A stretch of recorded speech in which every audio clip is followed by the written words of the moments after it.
This is exciting. You know, one of the things that I think is so interesting is Sue really knows light. So I can't get away with not getting it right. Oh my God. Right, should we start? Yeah, let's go. Okay. I'm going to get Macy to come back in. You'll notice Felix has moved away from the window. Maybe 3 more meters. See, who has light stands in their studio? Guilty. So basically, I bought 2 light stands and I put a vintage French lampshade on one, and the other one has got, what's my other light stand do? It does something cool. Nobody knows it's a light stand. It's like Oh yeah, you have something. Yeah. Okay, Yeah. so Macy's going to come back in and we're going to recreate exactly what we did. So if you look at the shots that we're going to recreate from the first segment, Yeah. that's what we're going to do. So we're going to shoot a nice flat. We're going to do the first setup that you see on the screen there, the nice flat. I'm going to try replicate that. So I think Nico is going to put up the ball reference. And the first thing, so we've moved the backdrop over because I want to make it clear that the window is now closed. That's the first thing I want to establish. There's no natural light coming in here at all. We are going to set up with my trusty assistant, John. So I think we'll just start with this. I'll run you through each bit as we do it. Sue, would you hold my Ball. ball? Thank you. So this is actually one of my favorite modifiers. It's a Lastalite Skylight Rapid. It actually, I wonder if you can do this. These joins, they collapse, and it packs up into a little bag like this big, and they're all clipped in. And the modifier, Sue, it just clips in, and some people have used a scrim jim. Have you ever heard of that? No. It's basically a posh silk, all right? It's a posh way of putting some fabric on a frame. You could build one of these yourself. These are $400. Yes, this costs money, but if you could achieve the same effect by just hanging a silk. For me, on a commercial job, it's kind of the way I've been taught is like you want it to look really good. If then you need to solve something, you can bring the fabric. But I've seen your studio, and it's so womanly and beautiful to have these silks hanging everywhere. That doesn't work with the CEO of blah blah company. So we've got, people ask me about stands, so I'm just going to cover everything. Doesn't matter what stand you have, as long as it holds something up, pretty much, right? There is no magic that the C-stand brings versus another stand, so just keep it simple. They're amazing because they fold down in a really freaky way, and the legs all go in one direction. So if you're traveling with them, they're actually really incredible. The only problem with the plus point and the minus point on these is that they're heavy. Right. So they'll hold your stuff well, but they don't travel very well. All right. I have this in my traveling kit. This is a see-through silk, which is just going to diffuse the light. Diffusion means it makes it softer. Now, you'll notice today we're not using softboxes. And the problem with a softbox is, let's say that this is the softbox, and your light's in here pointing at the subject. And everyone has had this experience. And you put those screens on it, and then you point it at the model, and the same thing happens. You get that hot spot. It happens every time, and that's why you get that studio look that just doesn't look right. So what we want to do, Sue, is we create soft light.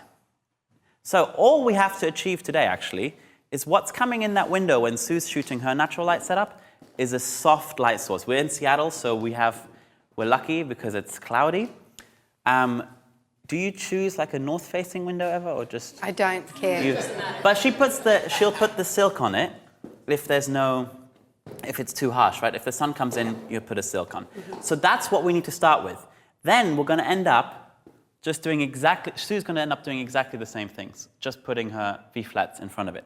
So what we've got, this is, for people who want to know, this is a 2 by 2 meter frame. This is John, is it 1.25 stops?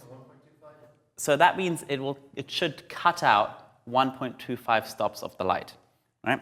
Simple. So far, so good, Sue? Yeah, that's pretty interesting. I just hang the curtain. But my curtain's probably more like 1 stop. 2 stops if I double it and clamp it with a hair clip. Yeah, if you go to the fabric store, they never know how many stops it is. They These don't. guys, they Terrible. know nothing. Nothing. Right. Are we going to pull that back and show the light to everybody? Yes. It's kind of hiding. Yeah, exactly. Well, I'll just pull the light out from behind. So, Sue, I'll show you this, actually. Do you know what a pocket wizard is? Nope. Okay, good. There's a sync cord somewhere. Right, we'll take these off. Take your thingy-majiggy off the top of your camera for me, Sue. Just take it off, yeah. Right. So these things baffle people. They're like magic. So I'm going to give that to John because we're not going to use it for now. Got it. Right. This is a light. It's all called a strobe, and it just delivers a burst of light, right? Like that. It has, if I just turn this off for you, it has, Sue, look, it has a bulb, a tungsten bulb, and you see that circular, can you guys see that on the camera? The circular bulb that goes around it, that's the one that actually gives the flash. And it's made to be kind of even all around that circle so that you get an even spread of light coming out of here. It reflects. Don't get too technical. It's a light. It's a light, but it is. What happens if you were to use just this? It spills everywhere. So you put this on, and it just controls it a little bit. That's as simple as that is. The tungsten bulb in the middle is your model lamp, and that's on when, just like that. That's just so that you can focus and you can see what the light is doing. We lock that. So good. Yep. What used to happen is you would have a cable from your camera. Do you know where to plug this in on your camera? I'm sure I do. Somewhere there. And you plug it into the back of your light. Is it in? Yep. And then when you press the shutter, it should fire the light. Here, take a picture of my shoe. There we go. And the light's flashed. So what the pocket wizards do is do that wirelessly, pretty much. So we don't. Sue loves tripping over stands. Yep. Let's not give her a cable to trip over as well. Okay, we're going wireless. We're going wireless. All We're right. coming to the whatever century we're in. Yeah. All right, let's throw that down there. So, Sue. I'm already bored with lighting. I know.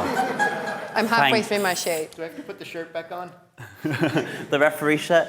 Just bear with me because obviously it takes more time. Okay. But you have some advantages. All right. I will convince you of this. So, that's a pocket wizard. You can set a channel. We've put it on the same channel. Right. Because you can't talk to someone who's only speaks English and Chinese. So let's put that on there, and those two. So if you click it now, John, if you connect that, hang on. There it is. There it is. And there you go. The light flashes. All right. Right. I'm not going to use a softbox, as I said. We're going to use that shoot-through umbrella. Where was it? Back here. Oh, yeah, just leave that there for now. I'll do all the setup over here. Anyone in the audience have any questions? Go ahead. The model lamp. Use them, don't use them. What's the point? I know lots of people that use the model lamps to kind of do the same thing where you shoot with, the model light doesn't turn off. It doesn't flash just like the strobe does, but you end up with a really warm light source. And there's technical reasons I won't bore you with why, if you're shooting commercially, you can't really use that. So yes or no? Yes. Model light. Like it's open. So, right, and I'm just going to play around with this because I'm actually not sure how exactly we're going to do this just yet. But that's one of the things I said to Sue I want to really show is this Okay, is a challenge. strobe over softbox for you, Yeah. and scrim to diffuse. Strobe Well, over softbox. no. How much is a strobe? Oh, it cost this? No idea. Anybody got any idea what a strobe costs? I'd like to know what that costs. If I'm going to go and buy a strobe, I'd like to know. I paid like $500 for my Alien Being stand Right. Yeah, and that would work for this. Yeah. How are you finding it? online. No, I mean, have you used it? Yeah, I really like it. I had a cheap eBay set before this one, so And that worked as well, right? yeah, it did. It was $200. Yeah, you don't need something expensive. This is, what have we got? Elinchrom BRX 250. Strobes. Yeah, whatever that means. So, Sue, you're trigger happy here. I'm waiting to shoot. I know, but give us time. I want to show you this so you could do it. Okay. Yeah?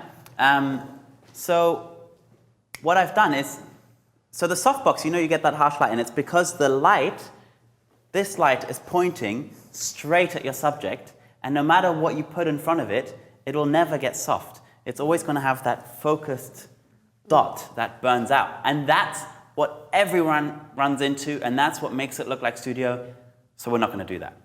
What I'm going to do, Sue, is create a large, soft light. So we're going to bounce light around behind here. Already by shooting this into the umbrella, I'm making it a little bit softer. That little light source that's this big turns into a light source that's this big, and once it comes through here, it's going to be a light source that's this big. And when I was thinking about how I was going to do this, this is actually the simplest setup, the cheapest setup, and anyone can do it. And you all have walls at home, and you have bed sheets or fabric. You can all do this, So let's see. We're going to put it behind here. So I've put it behind here. And I'm just kind of going to point it. It's now, let me walk this over, actually, Sue. Just don't trip over this. So I've put it there, pointing towards you guys. You can already see that it's now a little bit softer, right? I haven't put a softbox on here, nothing. It's a little bit softer. I'm going to put this back in place. So are you following along? Mm-hmm. I'm going to make you set it up for the next setup. I can do that. All right, now the other thing is Sue shot from the window that was kind of coming from above. So I'm going to raise this modifier up a little bit. Think about there is fine, right? Yeah. Good. And also, the sun is usually coming from above. The light source where it is now, it's like about here, that's going to come across a little bit too horizontally. So I'm going to make it just point down a little bit. I'm going to have to keep walking this. I'm just going to do this again, sorry. They can see on the monitor. They can see it. I want the audience to see it as well. They're my test subjects over here. So I'm just going to get that to have a little bit of an angle. So it's kind of mimicking where the sun would be coming from. Right. Bring this back over here. Can I ask a question, Felix? Hit me.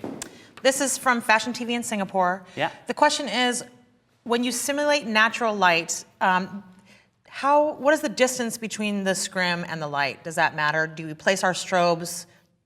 Where do we place our strobes in relation to the scrim in order to get natural light? That's a really great question. The thing is, the further away you go, if you're bouncing it off something, the bigger your light source is going to get. Does that make sense? So in this room, we have about 3 meters to play with. If you're at home, you might not have as much, but I just try to get as much distance as I can if I want to make it soft. So if you want a bigger light source, you move the scrim away from the light. But if you want the light to be less, you move the scrim and the light away from the model. Exactly. So it stays the same size of light, but it gets further away from the model. Yeah. Is that right? Yeah.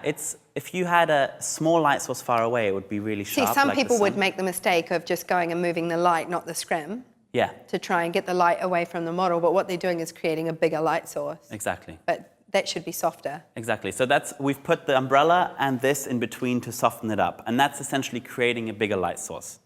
Does that make sense? And that bigger light sources are softer. Okay. Smaller light sources are harsher. Yep. And you're right, it's a little bit counterintuitive because if you take it away, it really becomes a smaller light source. But keep in mind, this is really our light source in this situation. This is what's affecting the model. All of this behind here is just kind of bouncing back and forth. Does that make sense? I just want to make sure I'm not going a million miles an hour and...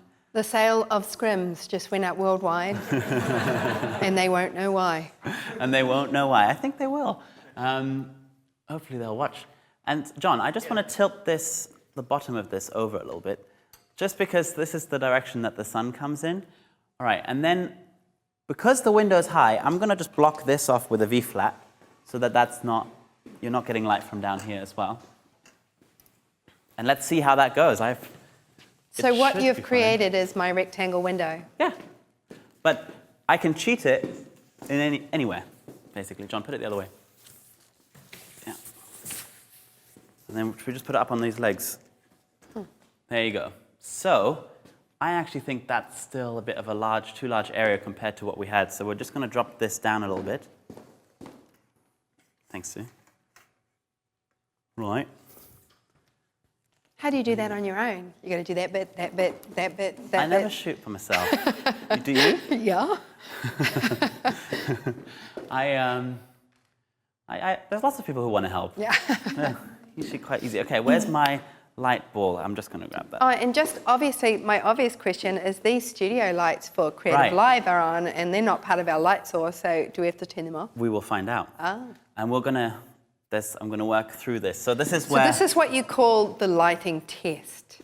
the lighting test. Yeah, see, I don't do a lighting test. I just meter and start I shooting. know, I'm kind of jealous, but, you know. So this is when you always post, like, we did a lighting test. Yes, that's my behind the scenes pictures always, oh, look, a lighting test. And that's, all my assistants get the best profile pictures on Facebook. Yeah. And that's where I will get mine. Because you don't use the model to do the lighting test, you usually use your assistant. Yeah, or if I know the light's really good, I'll be like, Oh, take a picture of me. get my new profile picture. Right, Just come away from this backdrop would a you little hold bit this more. just in front of your nose for me? Thank you. This way. I just need you away from that backdrop. So I want you the same distance as you were. Okay. Good, and just take a shot of that and I'll see. This is like, my heart's pounding.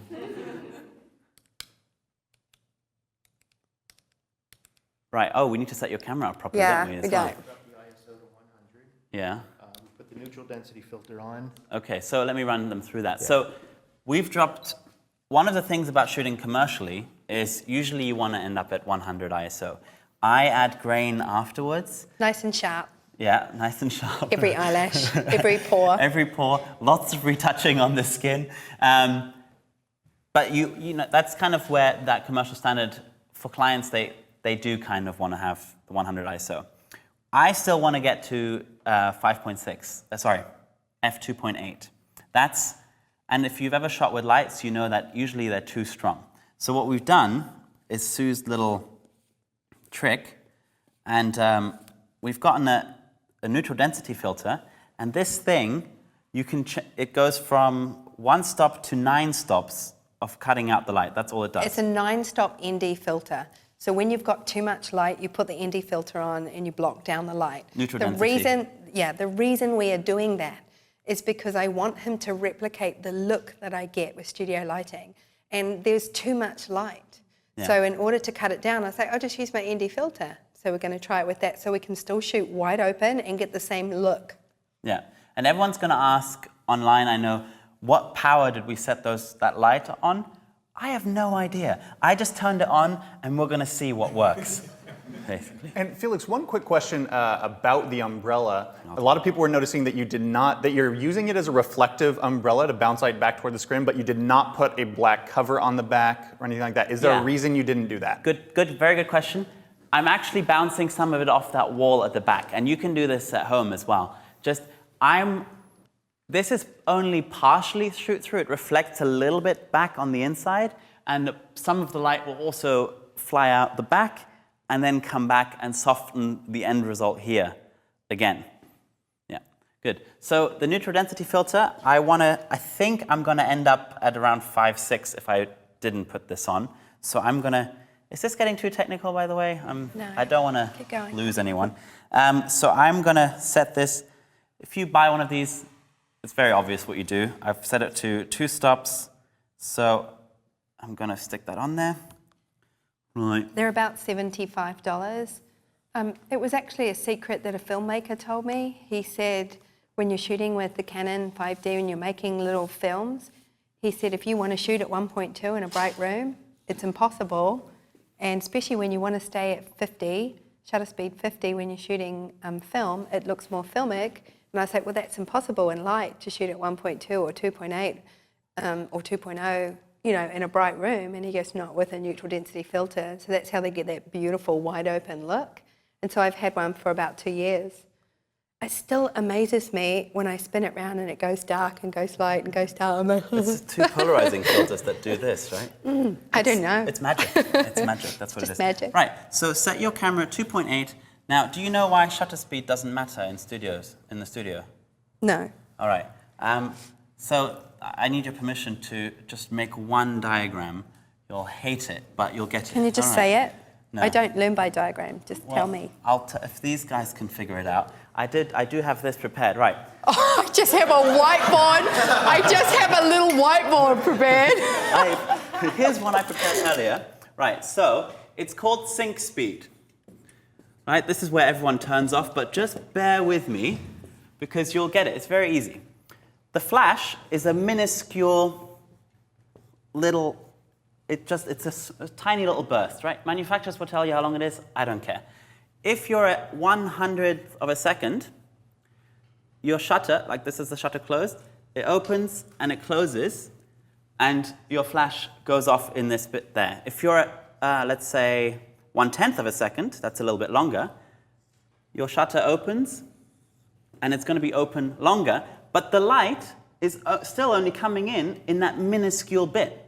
So it doesn't matter. Yeah. Right? And if you're, then you got to, but the camera has kind of a limit. So if you went to 500th of a second, it might open here and miss the flash. So that's called a sync speed. Does that make sense? So if you have, that's why the house lights don't matter, because we're gonna shoot. Capture that. Yeah, and we're just, all you need to do is make sure it's open long enough that the flash and the camera can go, we see each other. Yeah. All right. Okay. Good. So too fast and you could miss it. Too fast and you could miss it. Yeah, it's very fast. So your shutter speed, set it for safety's sake Yeah. at 125th of a second. Click, click, click, and 2.8. And then we're at ISO 100, shutter speed 1/125th of a second, and your aperture is at 2.8. Yep. So let's fire off a test shot. And with the ball, and see. Now, Sue, is this where you would have her in relation to your window? Let's have a look. I'll just do the ball shot. On the screen. Come forward a little bit more. Yeah, around there. It's about 1.5 meters from her back Yeah, top. it's a bit disconcerting because for you can't see it, right? Yeah. All right. So we still have one of those studio lights. Yeah. Oh, we need to bring in the white V-flat. Would you do that, John? On the ball, you can see that on the right there, we still have one of the studio lights still affecting the image. So what you can do is you would turn up your aperture to, let's say, f8, because if you were just shooting with natural light, if you turn up your aperture, you get less of that natural light. That's the same thing we're going to do. So, but we still want to be at f2.8, so I'm just going to change the ND filter so it cuts out another stop of light. And then, John, I'm going to turn up the actual flash. I'll do it.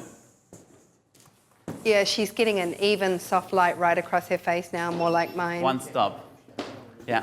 Felix, Yes. No, it there's needs to be some back. It confusion can't in be the that chat rooms close. about the ND filter. Right. So why wouldn't you, most of the questions kind of say, why wouldn't you just lower your power instead of doing that? You'll find that if you even when you turn your light all the way down, you'll too still bright. have too much. Okay. That's kind of how they're Great. made. Yeah. Thank you. Yeah. All right, let's try it. On the ball or her face? I'll let you just do it with the face and then see Okay. how you feel about it. Just push your chin down just a tickle more. And interestingly enough, it's really dark looking through the lens. Just a tiny baby smile, just a little bit good girl.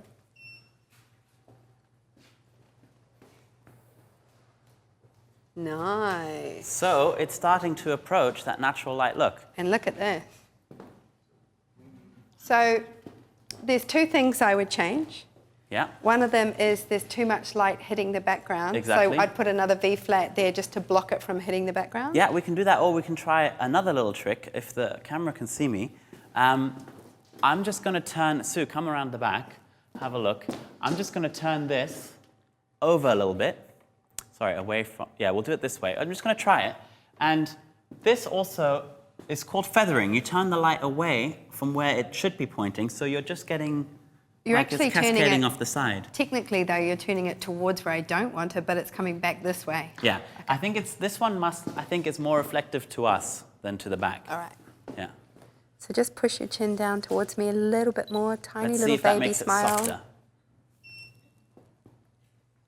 We're still getting a lot of spill in the background, Yeah. right? Okay, so all we're going to do is John's going to put a V-flat back there.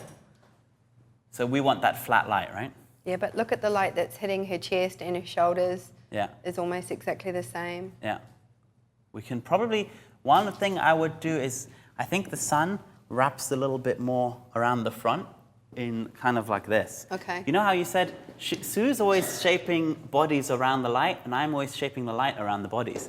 I'm going to do exactly that. So we're just going to move it like that, and it'll come wrap a little bit more around the front of her. So interestingly enough, this bit here looks like my setup. He just closed the window and put a light behind that diffuser, right? I've never seen anybody shoot in the studio like that. To me, they always have soft boxes around them or lights around them firing straight towards their model. Like, I've never seen a setup that looks just like mine, but with lights. And that's why I was so taken with what Felix does, because in New York, when we shot the Hollywood shoots, I was watching him bounce all this light, and I was like, that's what I do, but I just do it with sunlight. And he even picked up a catering tray, which was like a tin foil catering tray, and bounced another modelling light into the back of the shot we did of Brooke Shaden when she was... just to get a bit of light under you know, it. yeah, and it was so perfect how he did it, and it's just like modelling light. Yeah, the only difference is here you can't really see what you're going to get. So you have to shoot a reference, and they used to shoot Polaroids. Let's see, this is like the moment of truth here, Sue. Yeah, well, you can see my black B-flat, but I can pull that back, and it's too much contrast on... Right, I think you want to just On the screen. open that filter up a little bit. But Where the are back we? of my camera is beautiful and soft. Oh, I see. Yeah, what you're seeing there is not a very good example of what I'm getting. It looks great on the back of the camera. So, softness, look at that. Yeah. It's pretty cool, right? Does it fool you, Sue? Almost. Right, so here, this is your chance to say, right, this is what I don't like about it yet. No, I really love that. I love that the camera looks amazing. I can't wait to process it. So...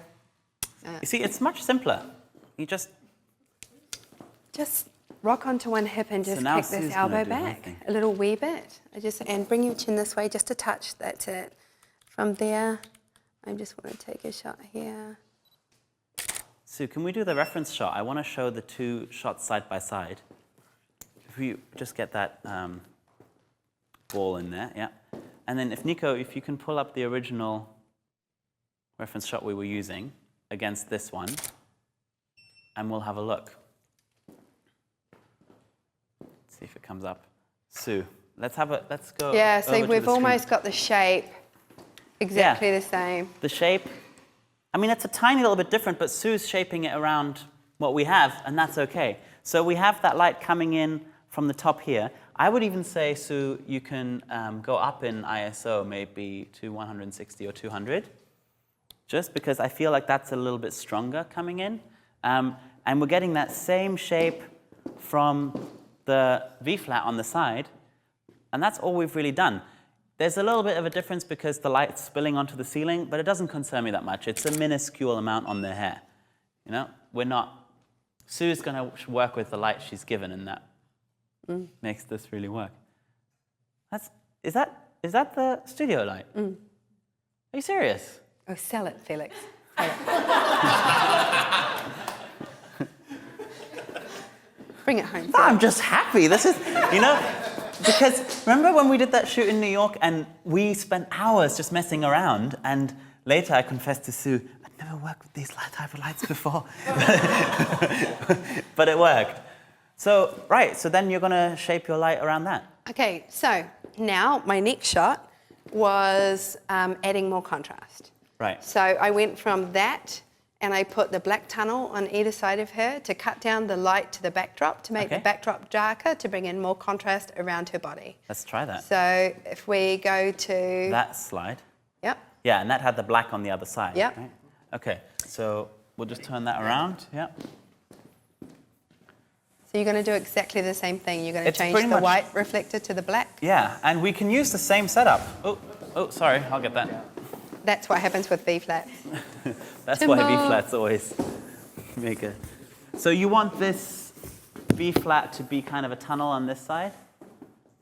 So Yes. where do you want this one? I want it back against the backdrop. So I want it to block a certain... That's it. Like it that. needs to flatten down the light that hits the backdrop. Right. Yeah, so where you were was perfect. And then this one can be pulled back, but it has to be against the backdrop. Otherwise, it's letting in a light leak. Pulled back, though, away from the model. Yeah. Put a bend in it and push Let's it see. right back. Now, That's did it. you have her kind of here? No, to move her back she into was it? right on the edge because it's Oh, okay. the tunnel. And But you're really getting what one I'm doing is just bringing the contrast into the backdrop and into her. Right. The edge. So then, yeah, we might do a little take your change. I shoes want to off? see how it Shoes off. looks, but I could show a little trick for this. I've taken my shoes off, so I'm getting her to take her shoes off because otherwise I'll be shooting up her nostrils. Sorry. You always shoot barefoot, Sue. I prefer to shoot barefoot if I can. Doesn't always look good, but like I care. You all right? Just hold you there. We don't want you going the way of the V-flat. That wouldn't. Yep, leave them there, that's good. Okay, so maybe come over a little bit. Question, she does have hair that is causing a shadow on her eye. Would you put a little... Okay, so it won't matter Yeah. when I fire the flash. Exactly. Aha!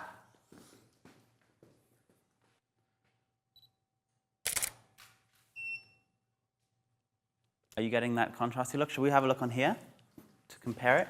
Would you hold that for me? Thank you. Just in front of your face. And Nico's going to pull up both of those. And we can have a look what's kind of not quite right. It should be about similar. So the only difference is the little white reflector that I bounce back to her face on this side to even it out. Okay. Yeah, and I want to also point out, these are the studio lights, but they make such a minuscule difference to this. It's not really a Okay, problem. these are the Creative Live studio lights, not... Yes. Yes. Sorry, yes. Make the That is- distinction. Make an important distinction. Yeah. Those are lighting us. Yeah. Well, and that's something we didn't really talk about when we started this segment, was the fact that when you are shooting with studio artificial lights, you can have more light in the room. With Sue's, we had to Yes. really lock down all the lights in here so that it was only the natural light. So this gives you a little bit more flexibility if you can't turn off the lights in the room, for instance. Exactly. And if you were shooting with the model lamp only, that was your question, Sarah, you would have that same, those lights all mixing up. Like Sue mentioned, oh, there's a shadow, but those are coming from the studio light, the Creative Live studio lights, but you don't see them when you shoot with this. Okay, can I just put Okay, it... so now I've got the face right, but now I'm not getting the depth on the background that I was getting. Right. So should we, I think if Pull we the move... scrim and the light that way. exactly. Sue, you're getting this. Oh, I am. Wow. Just gonna look Okay, out. John. So I'm we're gonna going to try to jump do by a this without scrim. the whole studio. While you slide. So you take a, no, leave that Are you- there. are you Just bringing- leave that there, and we're just going to bring this over, John. Yeah. You're going to stay right there. But that little reflector made a big difference to that side of her face, right? Yeah, let's just take a minute. I want to make sure that we're not skipping anything that, because I don't want to presume that there's anything. Go ahead. Studio has fluorescent lights, and they're awful. I get like green hair. Is there a way to cancel those out? Are you using I'm using strobes, yeah, but I'm doing the soft boxes at people. I'll be doing this now. Right, I would just turn the strobes up and maybe use an ND filter because then you're changing that ratio. Okay, usually I can turn them off, but if I'm shooting there at night, I still need the light, and so it's kind So of... that you can focus at Yeah. least. Yeah, you're not shooting in the dark. Yeah.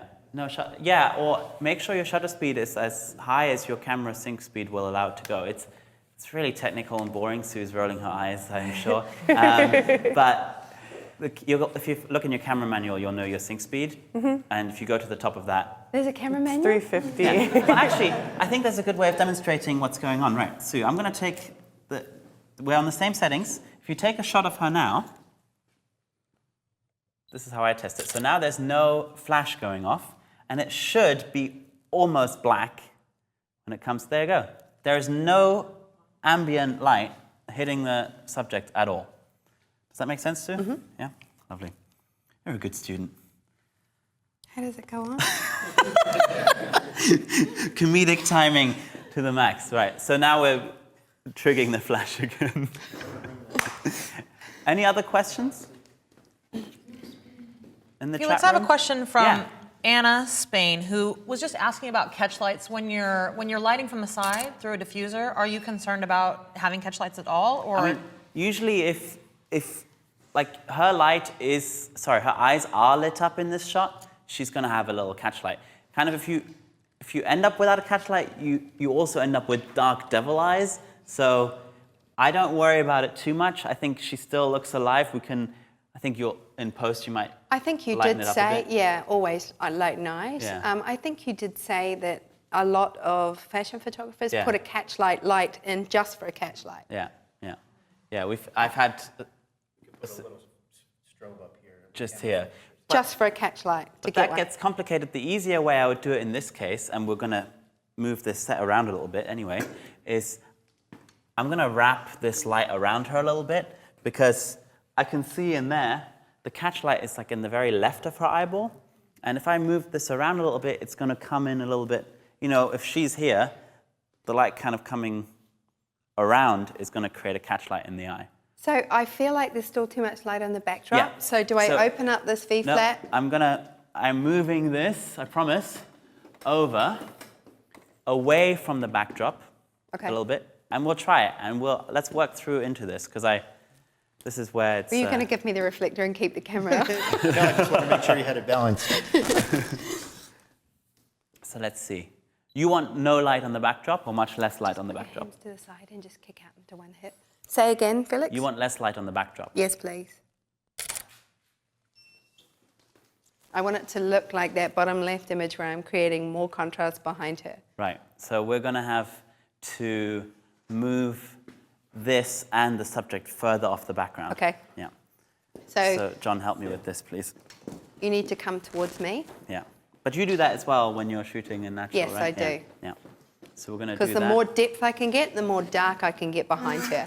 So Let's the more try of a that. tunnel, and I call it a tunnel because it really is, you're building a tunnel of light that is directing down that tunnel towards the background, which gives you that beautiful separation and also can get you to change light. Right, so Sue, I'm going to make one more change, my love. I'm going to put this, like you said, like a tunnel. Bloody V-flats. It's always a fight, isn't it? Wait, this side, yeah. Yeah, and John, if you wouldn't mind just holding that there. Yeah. You see how when you did it on the natural light, you blocked Yeah. some of the window, and we're I going to do did. the same thing. So now she can be on that edge. Okay. Yeah. And it doesn't matter that I'm getting a hard shadow because No. of my sink. Okay, Yeah. head straight. So remember, and Sue, when we took elbow the- back just a touch. When we took the pocket wizard off, you couldn't see anything. Yeah. It was black. So it doesn't matter, that light does not make a difference. Yeah. It just helps you to focus at this rate. Getting better. Getting better, you see? So if we kept doing that... But we don't kept have my moving. reflector. Can I have my reflector to Oh, bounce hold up her cheek? 'Cause she's got a dark cheek and I wanna don't want check that. this out. So this is actually a little bit tricky, and that's where good, strong model light is important, because you can't see this. No, I know, but I can. You know where it's supposed Yeah, to go, yeah. I do. Yeah. So, chin up just a touch. Good girl.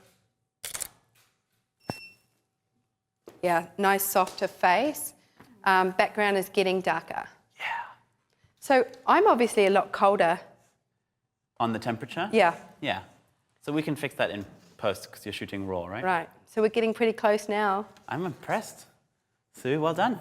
Yeah, well, you did it. Do you know? Yes, John? One thing, people are seeing a JPEG on the screen, but we're sending both to the computer. Yeah, I mean, Yeah. it's when we do the retouching that'll all become clear. Yeah, You we're gotta shooting watch- raw you gotta and keep- JPEG, and you're only seeing the JPEG, and you're only seeing the screen version of the JPEG, but you're seeing the light, which is the most important part. Yeah. All right, we've got 6 more shots to do. Oh, God, yeah, let's So move let's along. keep going, because what I did then was, what was my next shot, Nico? I think I took Macy out and I put Katie in, Yeah, and I And- think we're pretty much on the same... and I opened the black V flat. So you can go, Macy, that side, this camera's on, Yeah, and Nico, would Katie, you- you come through. Nico, would you just show the hero shot of that? Give it to Katie.